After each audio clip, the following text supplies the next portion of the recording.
O mercado do café segue regido pela baixa oferta devido às quebras com a estiagem. Os valores já chegam ao dobro do pago no mesmo período do ano passado. Para o Arábica, os negócios já ultrapassam $4 por libra peso. Nós vamos falar sobre o mercado do café com o presidente da Sincal, Associação dos Cafeicultores do Brasil, Armando Mattiello. Mattiello, boa tarde, obrigado. As informações apontam o seguinte: os estoques nos Estados Unidos e na Europa são os menores das últimas décadas. Procede? Procede, sem dúvida alguma. Nós nunca ficamos sem estoques no Brasil. O Brasil sempre cumpriu seus contratos de exportação, baseado também nos estoques, e hoje nós estamos vamos terminar agora no mês de junho, praticamente com os estoques zerados. E lá fora também os estoques estão muito baixos, dado a situação da Covid, né? E houve uma retração dada a elevação dos juros, e os torrevadores deixaram de trabalhar com os estoques, trabalhando no just in time. Vamos fazer exercício de futuro aqui. Quantas boas safras de café arábica seriam necessárias para recompor esse estoque? Bom, no meu entendimento, nós precisamos de pelo menos 2 safras cheias para começar a recompor esses estoques. Que seria 27, 28, porque se 26 ocorrer tudo bem, tiver uma produção boa, 27 vai cair a produção em detrimento. Todo ano que produz muito café, o outro ano produz menos, então seria 26 e 28 que nós poderíamos recuperar parte desses estoques. Temos aí pelo menos uns... Mas eu queria colocar um ponto muito importante, senhor Jorge. Pois não? Porque para aumentar a nossa produtividade e aumentar as nossas exportações, que nós precisamos, apesar que batemos recorde aqui o ano passado, 50,4 milhões de sacas, nós temos que utilizar o dinheiro do Funcafé, que é um dinheiro também designado ao produtor e que vem sendo mal gerido. Hoje esse dinheiro não está indo para o produtor e esse dinheiro deveria ser para os cafeicultores através de um plano para fazer irrigação, porque nós estamos vendo aí a suscetibilidade do clima com relação à seca. Nós estamos passando esse sufoco agora e tivemos uma seca enorme, a safra de 25 vai ser diminuta, lógico, vão perder pelo menos 50% da produção. Então a única maneira da gente corrigir é direcionar esse dinheiro do Funcafé, que é um dinheiro para o produtor, para fazer irrigações. Podemos irrigar em 300, 400 mil hectares de café, aumentar a produtividade pelo menos 30% nessas áreas, e independente do aumento de plantio. Nós temos que tecnificar cada vez mais através da irrigação. E esse dinheiro do Funcafé, na verdade, não está chegando aos cafeicultores, está indo direcionado para as cooperativas, e essas cooperativas estão utilizando esse dinheiro de formas indevidas, não está indo direto para o produtor. Por exemplo, agora no momento, esse dinheiro do Funcafé, tudo nos parece que vai ser utilizado para as cooperativas para cobrir os ajustes que foram feitos entre as cravas e os REDs que eles fizeram, e agora precisam desse montante. Mas as cooperativas têm outros meios de arrumar dinheiro através de garantia real, através de outros sistemas que eles têm de crédito, né? Tem grandes cooperativas que podem fazer isso, e direcionar esse dinheiro do Funcafé, que é um dinheiro que pertence também aos cafeicultores, para que faça essa irrigação. E é possível fazer esse tipo de negociação com as cooperativas? O que está pegando? Olha, o que está pegando é que o setor produtivo, representado pelo CNA, Confederação Nacional da Agricultura, pelo CNC, Conselho Nacional da Cafeicultura, eles estão juntamente com os exportadores, com a BIC, com a ABICS e com outros interesses. Então, eles votam junto para que esse dinheiro seja aplicado mais no setor comercial do que no setor produtivo. Esse dinheiro está indo muito pouco para o setor produtivo. E dessa vez nós precisamos utilizar o dinheiro do Funcafé para ajudarmos os cafeicultores a produzir mais. Porque os cafeicultores vêm sendo prejudicados há muito tempo e principalmente esse ano de 22 e 24, com essa seca, vai diminuir tremendamente a produção em 2 e 25. Se nós tivéssemos um maior número de hectares irrigados, não seria tão drástica a queda nessa produção. Como diz o nosso analista... É possível porque nós precisamos, através dessas entrevistas, através de documentações dirigidas ao CNC, ao CNA, para que vote a favor do uso do Funcafé em prol dos cafeicultores, porque o cafeicultor ficou descapitalizado em detrimento aos preços baixos que foram praticados antes dessas altas. Então, nós tivemos preços muito baixos e os cafeicultores não tiveram reserva suficiente para investir em tecnologia, principalmente na irrigação. E uma irrigação hoje fica por volta de R$20 mil o hectare, né? Então, se nós temos um fundo aí de 6,5 bilhões do Funcafé, poderíamos tranquilamente estar irrigando mais 300 mil hectares de café, que seria uma quantidade substancial. Você falou em irrigação, eu me lembrei rapidamente do que diz o nosso analista aqui do Canal do Boi, João Pedro Cuti Dias. Irrigação não é problema, irrigação é solução. E é uma tecnologia que poderia estar evitando muitos problemas aos produtores, né? Vamos falar de mercado. Exatamente, a irrigação, como o senhor disse, é uma solução. Irrigação não é um luxo, né? Porque a gente sabe que quando o café é irrigado, ele aumenta até 30% na produção ou até mais, né?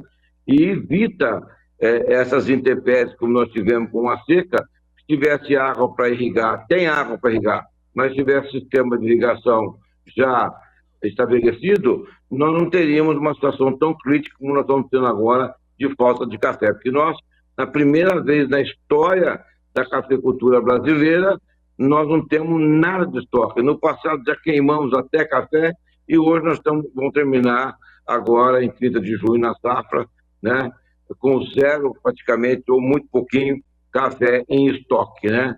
Então o sufoco com relação às exportações para os próximos meses são decisivos. Esse mês de fevereiro já está demonstrando uma queda nas exportações de 31% quando comparado com os meses anteriores, e deve cair mais essas exportações no mês subsequente, e os preços vão continuar aumentando, no meu entendimento, porque atingiu um nível bastante interessante, mas com a falta de café, tudo é possível. Pode chegar a $5, $6, a gente não sabe exatamente mensurar até quando vai isso. Mas qual foi o fator principal? Falta de irrigação, falta de água das nossas lavouras cafeeiras. Ô Matiello, vamos falar de preço, né? Você falou que pode chegar até a $6. Hoje, $4 por libra-peso já é um valor bastante histórico.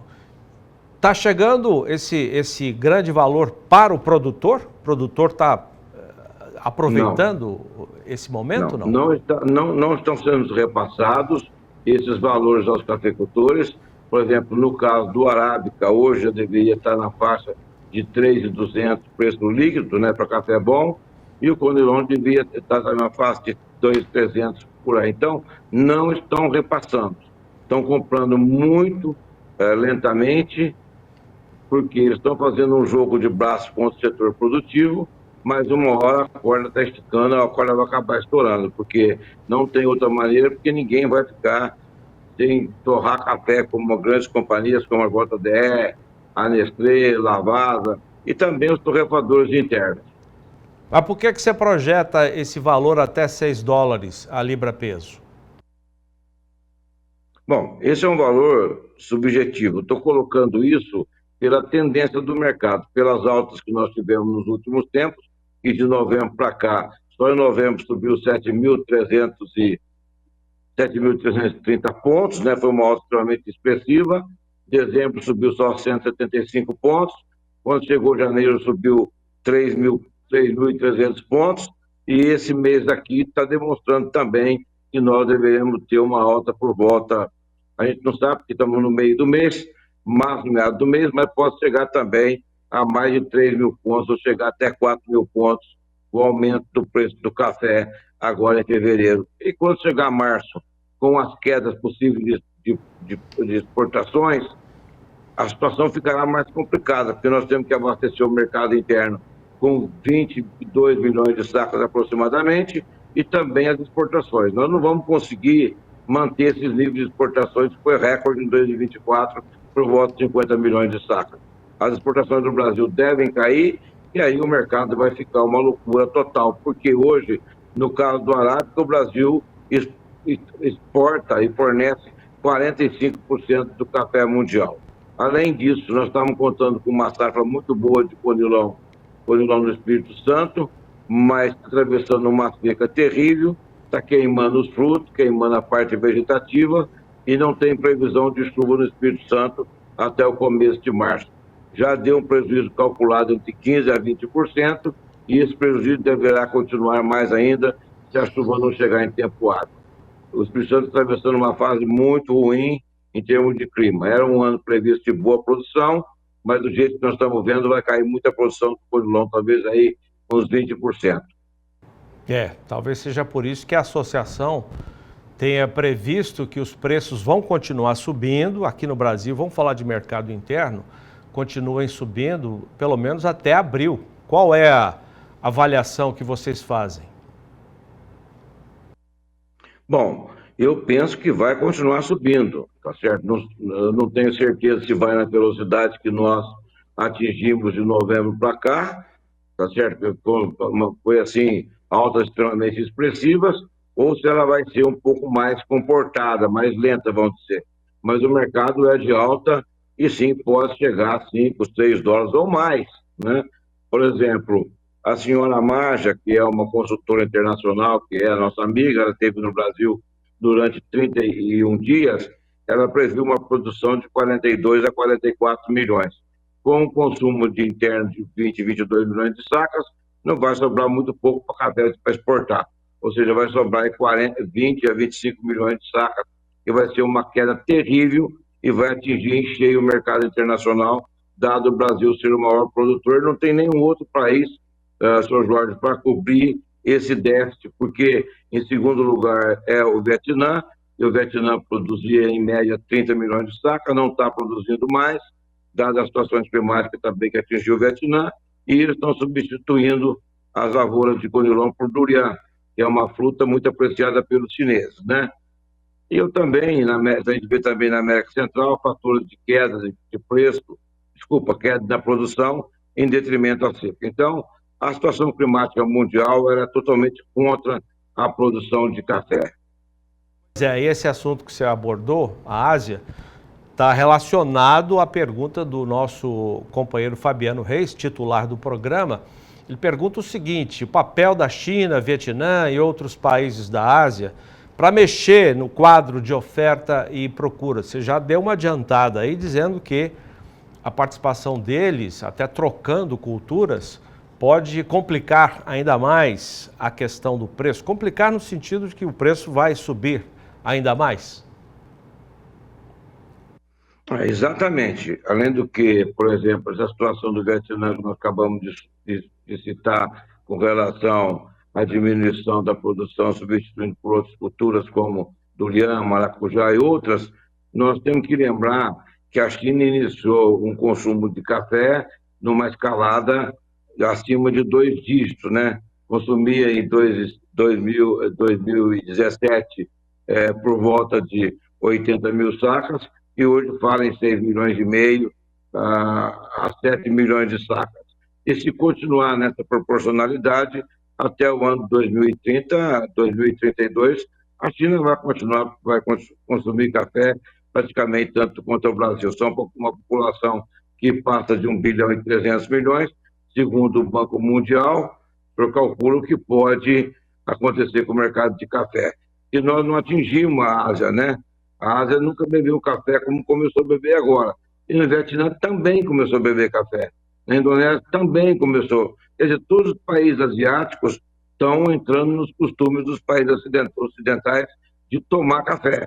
Isso é muito forte. Tem mais de 60 mil cafeterias estabelecidas lá na China e começaram a abrir em Nova Delhi e outros locais da Índia, por exemplo, a Starbucks, e vai continuar esse aumento de consumo. Eu não tenho a menor dúvida pegar o gosto, principalmente os jovens, pelo café. Agora, o que tem que ser feito é um marketing para levar esse café para dentro das residências, onde as senhoras poderão também fazer café na própria casa. Isso aí seria explosivo a esse consumo na China.